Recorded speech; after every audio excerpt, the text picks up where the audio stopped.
우리는 모두 누군가를 배려하고 그들의 삶에 작은 선물을 전하고 싶어 합니다. 그런데 혹시 이런 경험을 해본 적 있으신가요?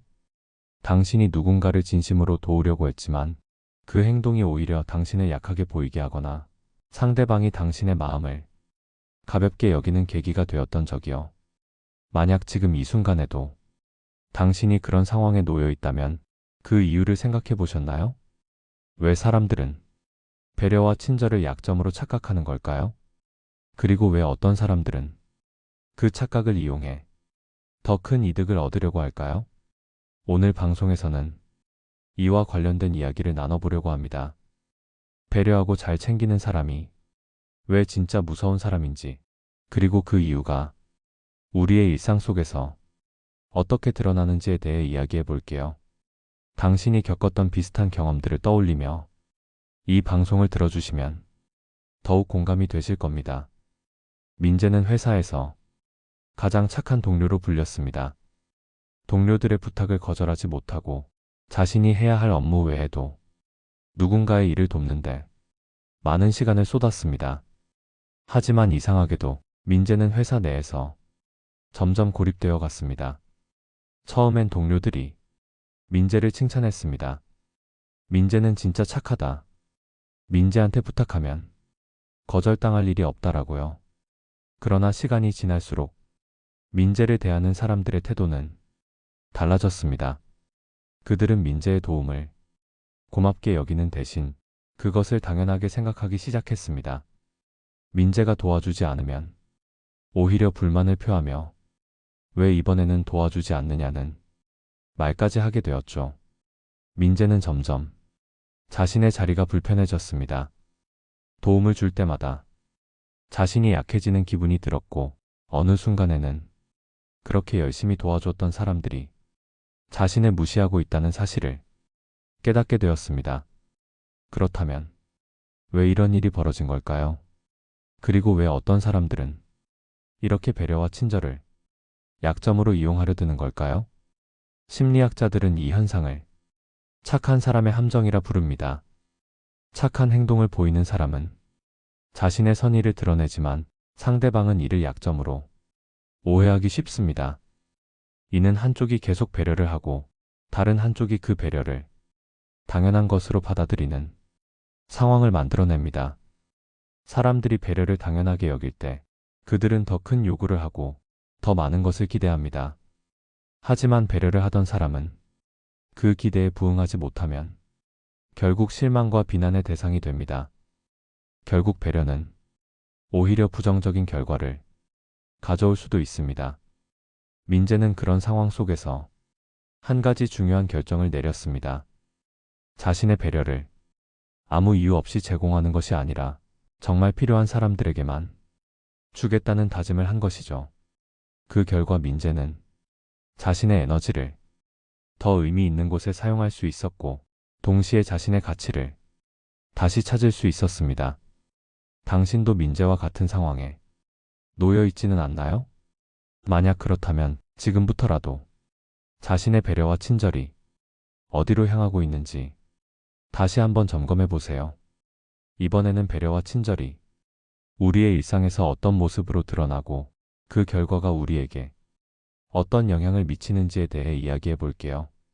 지은은 동네 카페에서 아르바이트를 하며 고객들에게 친절을 베풀기로 유명한 직원이었습니다. 그녀는 항상 밝은 미소를 지으며 고객의 요구를 세심하게 챙겼고 심지어 메뉴와 관련된 작은 실수도 그녀의 사비로 처리하며 문제를 해결했습니다. 그녀의 태도는 초기에 많은 사람들에게 감동을 주었습니다. 어떤 고객들은 이런 직원 덕분에 이 카페가 더 좋아졌다며 칭찬을 아끼지 않았죠. 그러나 시간이 흐르면서 그 감동은 조금씩 사라지기 시작했습니다. 몇몇 고객은 지은이의 친절을 특별한 서비스가 아니라 당연한 것으로 받아들이게 되었습니다.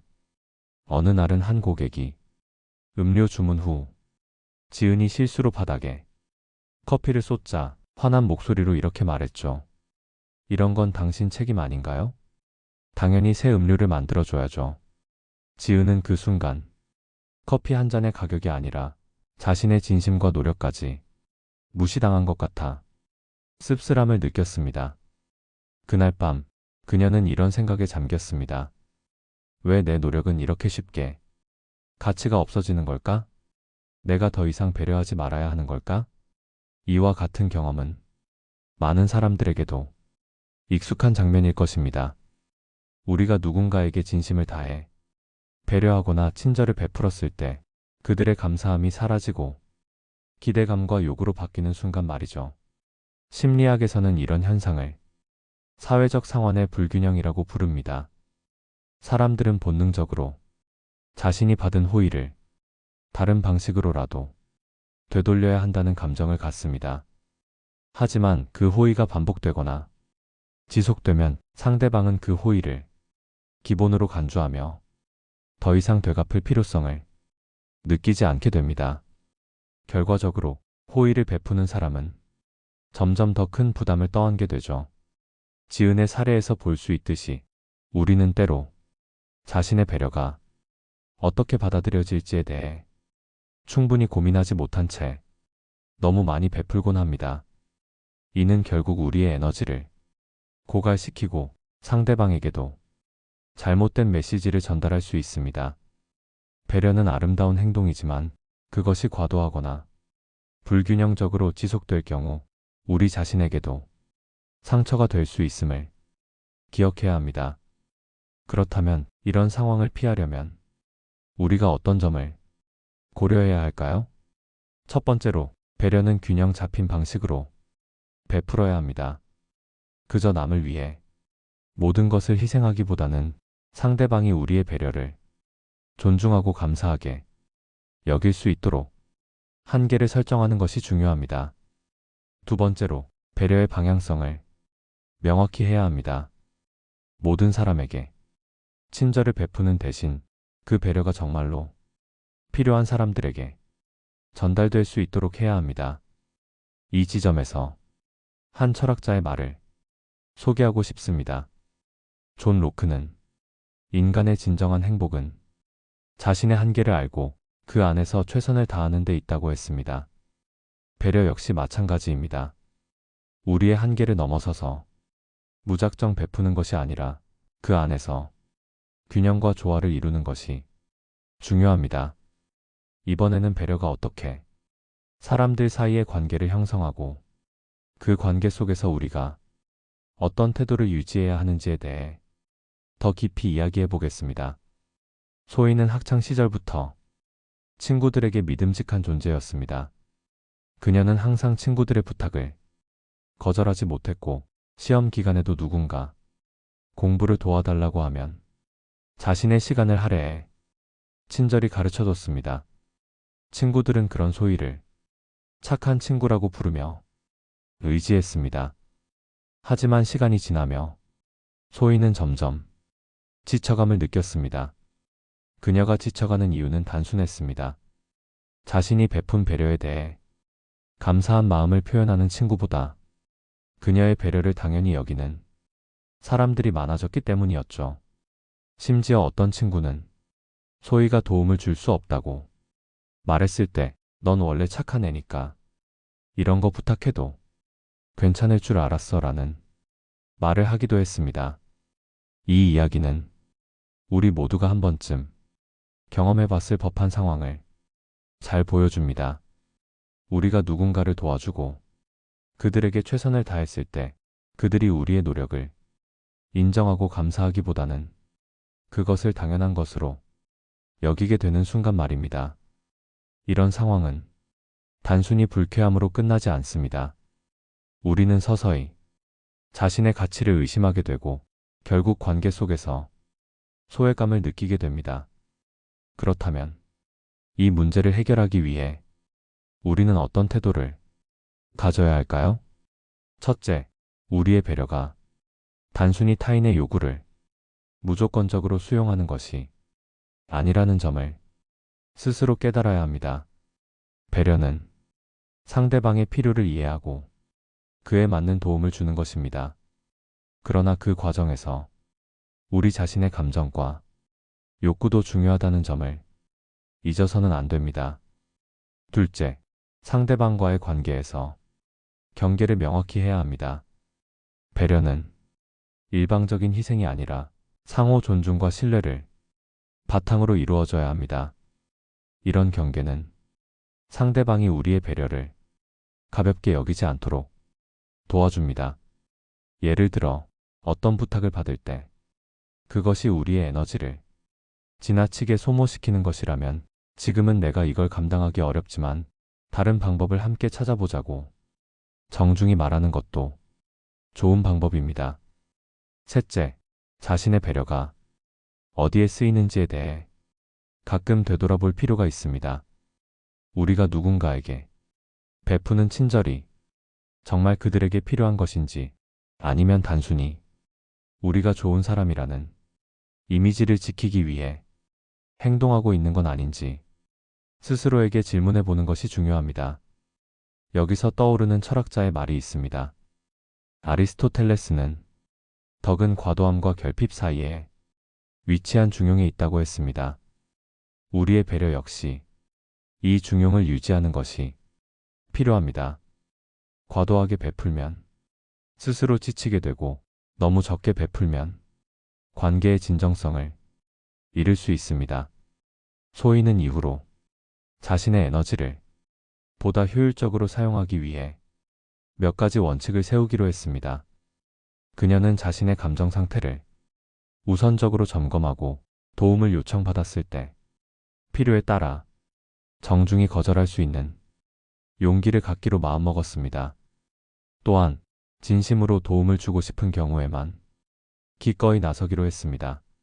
소희의 변화는 그녀의 인간관계에도 긍정적인 영향을 미쳤습니다. 그녀가 도움을 줄 때마다 친구들은 그 진정성을 느끼며 더욱 감사하게 되었고 소희 역시 자신의 노력이 의미 있는 곳에 쓰인다는 확신을 갖게 되었습니다. 이제 소희의 이야기를 바탕으로 우리가 어떻게 실생활에서 배려의 균형을 유지하며 건강한 관계를 이어갈 수 있을지 깊이 탐구해 보겠습니다. 민주는 직장에서 늘 친절하고 배려 깊은 사람으로 평가받았습니다. 동료의 업무가 몰려 있을 때면 언제나 먼저 나서 도와줬고 회의 중 누군가 의견을 말하지 못할 때 대신 의견을 전달하기도 했습니다. 처음엔 동료들도 민준에게 진심으로 고마워했고 그의 노력에 대해 감탄을 표했습니다. 하지만 시간이 지나며 민준은 점차 자신이 이용당하고 있다고 느끼기 시작했습니다. 도움을 주는 것은 당연히 그의 역할처럼 여겨졌고 감사 인사를 받는 대신 이것 좀 해줘라는 명령조의 부탁을 듣게 되는 경우가 많아졌습니다. 어느 날 민주는 결정적인 사건을 겪게 됩니다. 프로젝트 마감일을 앞두고 있었던 어느 날 민주는 동료의 요청으로 그의 업무를 도와주었습니다. 하지만 정작 자신의 프로젝트는 시간 내에 끝내지 못했고 상사로부터 심한 질책을 받았습니다. 그럼에도 동료는 민준에게 미안하다는 말조차 하지 않았습니다. 오히려 다음번엔 조금 더 빨리 도와줬으면 좋겠어 라고 말했죠. 민준은 그 순간 깨달았습니다. 자신이 그동안 보여준 배려가 어떤 의미로 왜곡되어 왔는지를 말입니다. 이 사건은 민준이 그의 행동과 태도를 돌아보는 계기가 되었습니다. 왜 사람들은 그의 도움을 고마워하기보다 그것을 당연히 여겼을까요? 그가 그렇게 행동했던 이유는 단순히 동료들을 도와주고 싶었기 때문이었을까요? 아니면 자신이 좋은 사람이라는 이미지를 유지하고 싶었기 때문일까요? 민주는 자신이 도움을 주고 싶은 이유와 그 방식에 대해 재정립하기로 마음먹었습니다. 그는 몇 가지 새로운 원칙을 세웠습니다. 먼저 자신이 감당할 수 있는 한계를 명확히 하고 그 이상을 요구받을 때는 정중히 거절하기로 했습니다. 예를 들어, 지금은 제 업무가 많아서 도와드리기 어렵습니다. 다른 방법을 찾아보시는 게 좋을 것 같아요 라고 말하며 자신의 입장을 솔직하게 전달했습니다. 또한 민주는 도움을 줄 때 조건을 명확히 하기로 했습니다. 예를 들어, 제가 도와드릴 수는 있지만 이 부분만 가능해요라고 한계를 설정해 상대방이 그의 도움을 무한정으로 기대하지 않도록 했습니다. 이와 더불어 민주는 상대방의 반응을 유심히 관찰하기 시작했습니다. 도움을 받은 사람이 그에게 감사와 존중을 표현한다면 그 관계를 더 깊이 유지하려 했고, 그렇지 않다면 거리를 두기로 했습니다. 이 과정에서 민주는 배려의 새로운 정의를 내릴 수 있었습니다. 배려는 상대방에게 무조건적으로 베푸는 것이 아니라 나 자신을 지키며 상대방과 상호 존중의 관계를 형성하는 것이었습니다. 노자도 비슷한 가르침을 전한 적이 있습니다. 물은 모든 것을 적시고 아무것도 요구하지 않으며 낮은 곳으로 흐른다. 그러나 결국에는 모든 것을 이긴다. 이 말은 우리의 배려도 물처럼 부드럽고 겸손해야 하지만 자신의 방향과 속도를 결코 잃지 말아야 한다는 교훈을 줍니다. 민준의 변화는 그의 직장 생활에 긍정적인 영향을 미쳤습니다. 그의 동료들은 그의 도움을 받을 때마다 감사한 마음을 더 강하게 느끼게 되었고, 그 역시 자신의 시간을 보다 의미 있게 쓸 수 있었습니다. 민준의 이야기를 통해 우리는 배려가 단순히 타인을 위한 것이 아닌 나 자신을 보호하는 행위라는 사실을 깨달을 수 있습니다. 하지만 여기서 한 가지 질문이 떠오릅니다. 왜 우리는 그렇게 자주 스스로를 희생하며 남에게 배려를 베풀게 되는 걸까요? 그리고 그로 인해 왜 배려가 왜곡되거나 악용되는 경우가 발생할까요? 이번에는 지연의 사례를 들어 조금 더 깊이 들여다보겠습니다. 지연은 평소 친구들에게 따뜻한 사람이라는 말을 자주 들었습니다. 모임을 준비할 때면 항상 본인이 나섰고, 친구들의 생일이나 중요한 날은 절대 놓치지 않았습니다. 아픈 친구가 있으면 가장 먼저 병문안을 가고, 어려운 일이 생긴 친구에게는 밤새 전화로 위로를 해주곤 했죠. 처음엔 이 모든 게 지연에게 기쁨을 주었습니다. 타인의 행복한 모습을 보는 것이 자신에게도 큰 위로가 되었기 때문입니다. 하지만 시간이 지나며 지연은 점차 지쳐갔습니다. 왜냐하면 자신이 베푼 배려가 돌아오지 않는 경우가 많았기 때문입니다. 어떤 친구는 그녀가 먼저 연락하지 않으면 전혀 연락을 하지 않았고, 어떤 친구는 그녀의 도움을 받는 것을 당연하게 여겼습니다. 특히 지연이 겪은 한 사건은 그녀에게 큰 충격을 주었습니다. 모임을 준비하면서 모든 것을 혼자 감당한 그녀는 친구들에게 너무 고맙다는 말을 기대했지만 대신 다음번엔 좀 더 신경 써줘라는 말을 들었습니다. 그날 밤 지연은 처음으로 자신이 그동안 베풀었던 배려가 진정 가치 있었는지에 대해 의문을 품게 되었습니다. 이러한 상황에서 우리는 왜 지연과 같은 경험을 반복하게 되는 걸까요? 심리학자들은 사람들이 배려를 베푸는 이유 중 하나로 자기 확인 욕구를 언급합니다.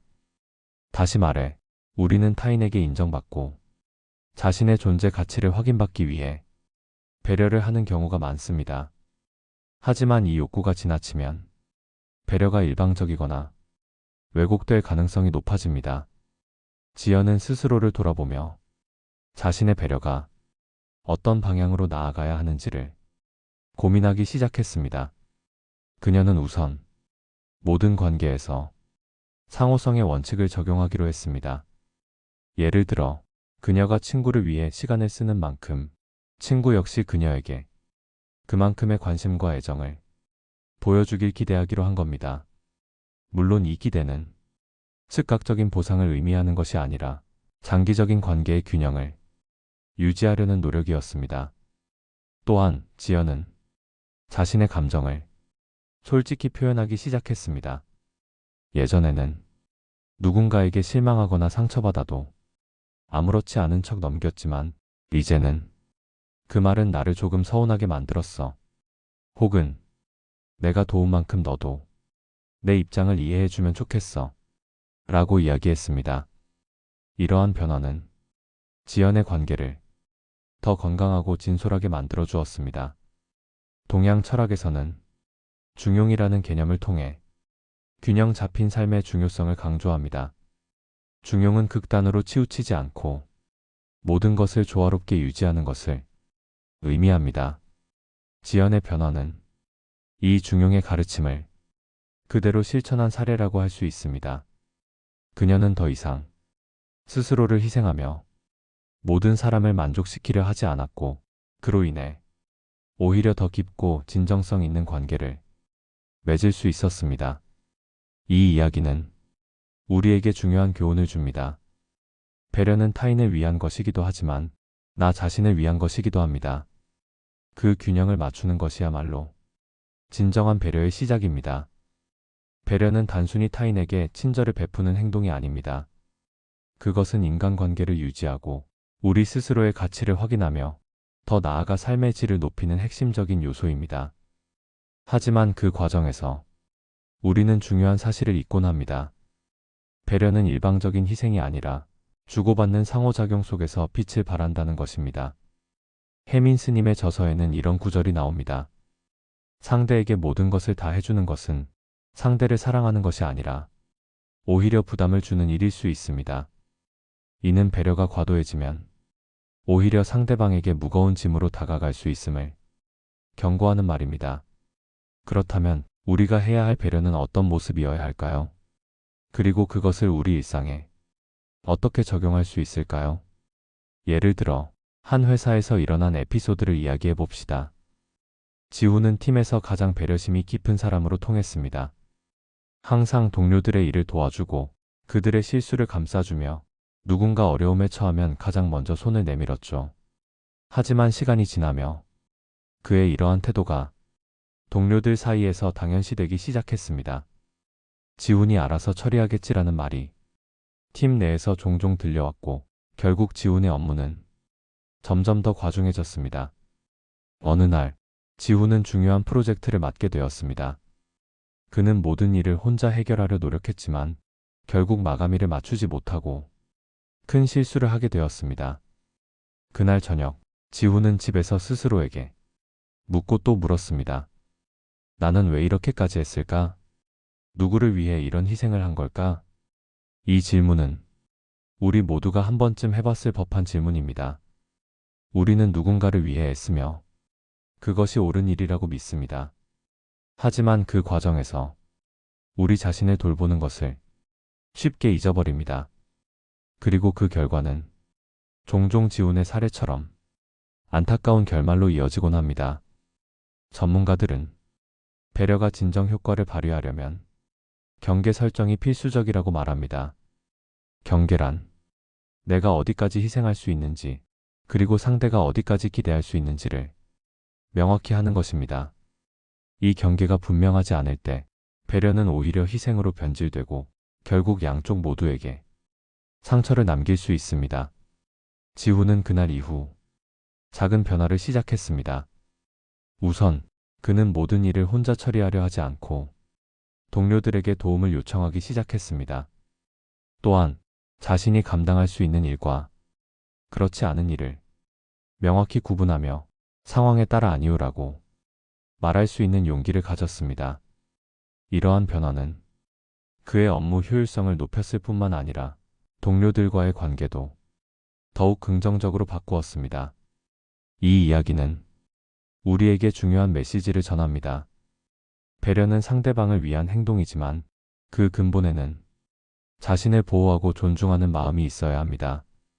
경계 설정은 그러한 마음을 지키기 위한 첫걸음입니다. 스스로를 사랑하지 않고 타인을 배려하려 한다면 그 배려는 결국 지친 마음과 몸만 남긴 채 사라져버릴 것입니다. 여기서 철학자 공자의 가르침을 한번 떠올려 볼까요? 군자는 자신을 아끼면서도 타인을 배려한다.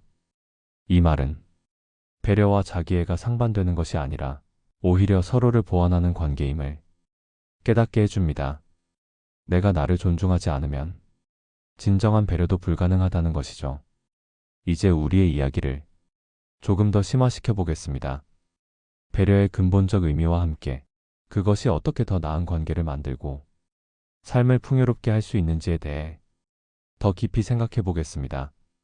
지금까지 배려의 본질과 그 중요성에 대해 이야기해 보았습니다. 그렇다면 마지막으로 우리가 삶에서 배려를 어떻게 실천해야 하는지, 그리고 그것이 어떻게 우리를 더 나은 사람으로 이끄는지 생각해 보려고 합니다. 배려는 우리가 의식적으로 노력해야 하는 일입니다. 사소해 보일 수 있지만 그 결과는 종종 우리의 상상을 초월합니다. 어떤 사람에게는 따뜻한 말 한마디가 삶을 바꾸는 계기가 될 수 있고, 어떤 사람에게는 작은 도움의 손길이 절망 속에서 일어설 용기를 줄 수 있습니다. 지금부터 말씀드릴 이야기는 배려가 가진 힘을 잘 보여주는 한 사례입니다. 윤정은 평범한 직장인이었습니다. 그녀는 매일 아침 회사로 출근하며 항상 같은 길을 걸어갔습니다. 그 길에는 늘 거리를 지키는 할머니 한 분이 계셨는데, 윤정은 매일 아침 그 할머니에게 가볍게 인사를 건넸습니다. 그리고 특별한 날에는 할머니께 작은 선물을 드리기도 했습니다. 때로는 따뜻한 음료를, 때로는 예쁜 스카프를요. 윤정에게 이 행동은 별다른 의미가 없었습니다. 그저 할머니를 위해 작은 배려를 실천했을 뿐이었습니다. 하지만 몇 달 뒤 그녀는 놀라운 이야기를 듣게 되었습니다. 어느 날 윤정은 우연히 할머니와 이야기를 나누게 되었고, 그 대화에서 할머니는 윤정 덕분에 매일을 견딜 힘을 얻었다고 말씀하셨습니다. 사실 할머니는 가족을 모두 잃고 혼자 살아가며 삶에 대한 의욕을 잃고 있었다고 합니다. 하지만 윤정의 인사와 작은 선물이 그녀에게 다시 살아갈 용기를 주었다는 것이었습니다. 윤정은 그 이야기를 듣고 큰 충격을 받았습니다. 자신의 작은 행동이 누군가에게 이렇게 큰 의미가 될 줄은 전혀 예상하지 못했기 때문입니다. 그날 이후로 윤정은 배려의 중요성을 더 깊이 깨닫게 되었습니다. 그리고 그 깨달음은 윤정의 삶 자체를 바꾸는 계기가 되었습니다. 우리도 종종 윤정처럼 사소한 행동으로 큰 변화를 일으킬 수 있습니다. 배려는 거창한 것이 아닙니다. 작고 일상적인 행동 속에서 그 힘이 드러납니다. 길을 걷다 누군가에게 미소를 보내는 일, 감사의 마음을 담아 정성껏 인사를 전하는 일, 혹은 누군가의 이야기에 진심으로 귀를 기울이는 일, 이 모든 것이 배려의 한 형태입니다. 마지막으로 배려의 실천을 위해 우리가 기억해야 할 몇 가지를 함께 나눠보겠습니다. 첫째, 배려는 균형을 유지해야 합니다. 나를 희생하면서까지 타인을 위해 모든 것을 쏟아붓는 것이 아니라 스스로를 존중하며 타인에게 도움을 주는 것이 중요합니다. 둘째, 배려는 진심에서 우러나와야 합니다. 겉으로만 하는 배려는 오히려 상대방에게 불편함을 줄 수 있습니다. 마음을 담은 행동만이 진정한 배려로 인정받을 수 있습니다. 셋째, 배려는 지속적이어야 합니다. 한 번의 행동이 아니라 꾸준히 이어지는 태도와 마음가짐이 우리 관계를 더 단단하게 만들어줍니다. 철학자 칸트는 타인을 단지 수단으로 대하지 말고 언제나 목적으로 대하라고 말했습니다. 이는 우리가 배려를 실천할 때 어떻게 행동해야 하는지를 명확히 보여주는 지침입니다. 배려는 단순한 호의가 아니라 상대방을 존중하는 태도입니다. 그렇기 때문에 우리는 배려를 통해 단순한 인간관계를 넘어 더 깊고 진실된 관계를 만들어갈 수 있습니다. 오늘 방송을 통해 여러분은 배려의 진정한 의미와 그 힘에 대해 다시금 생각해 보셨을 겁니다. 여러분의 삶 속에서도 이 배려가 아름다운 변화를 일으키길 바랍니다. 마무리하며 여러분의 의견이 궁금합니다. 오늘 방송에 대한 생각이나 느낀 점, 그리고 여러분이 경험한 배려의 순간을 댓글로 남겨주세요. 여러분의 이야기가 또 다른 누군가에게 위로와 희망이 될 수 있습니다. 다음 방송에서는 상대방에게 기대감을 주지 않고도 마음을 나누는 방법에 대해 이야기해 보려고 합니다. 그럼 모두 평안한 하루 보내시길 바랍니다. 감사합니다. 지혜의 레코드였습니다.